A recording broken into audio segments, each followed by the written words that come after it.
Ingrid and Eric are from NRK News in Norway, and they were talking about engaging young people more in the news. Why do you find that so many young people now are turning off and they do not want to hear or consume news? Because when they watch news, it seems like just the world is going to hell. It's so much negative stuff happening. That's saying if it bleeds, it leads. Yep, exactly. How do you combat that when traditionally that is what makes up the news? We're working very specifically on trying to show that there's still hope and trying to nuance stories better, trying to explain and give context and not just portraying the world in a black and white matter. And now we're implementing this all across our organization so that everyone does this more on a daily basis. Eric, what do you think? You're working directly with the youth department in the news division with NRK. How do you find ways of engaging young people?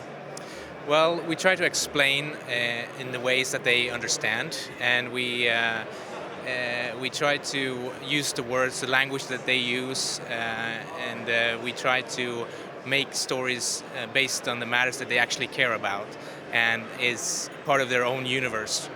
And then the constructive news is really our plan number one to be able to do so.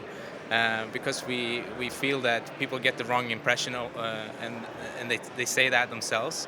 And that's interesting. Sorry to cut across you, Eric. Yeah. When you use the word constructive news, you were mentioning constructive journalism in your talk. What's the difference between constructive and destructive?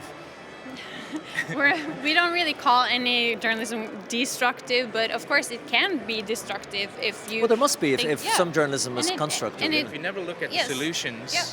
If you don't have a democratic debate, as we call it, Yeah. if you don't nuance. And we need to take it a step further. So if we, for example, do investigative journalism, we don't stop at just the problem, and then just move on to the next story. We actually also try to look for solutions and who's doing something to change this or what works. So we're ending that circle. Would I know you don't want to say destructive journalism, but that would be like the polarization like we see Yeah. maybe in the United States? Yeah. Something like that, Yeah. okay.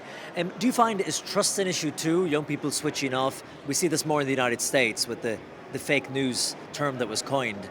Is that a reason too for young people maybe not looking to stay broadcasters, or do you find the trust is still there or not, or what? We're very lucky in Norway where the trust is extremely high compared to other countries, but we also see that some people say we don't want to follow news anymore because we don't trust the media, and then they will turn to other sources, and that's something of course we're trying to do something about. So that's a part of this strategy as well, and what we're trying to combat with talking to them in a manner that they understand, being on the platforms where they are, and bringing up topics that they care about, but in a more nuanced way. So again, stop the polarization, and give them nuance instead. How do you stop the polarization, Eric, in 15 seconds or less? We include the young people in our stories. We don't just publish it, we continue the conversation with them. We answer their questions, and we bring them on our team, really. He did it in 15 seconds or less. The two most polarized people in all of Norway. I'm joking. Thank you very much, Ingrid and Eric. Thank you from NRK. Thank you.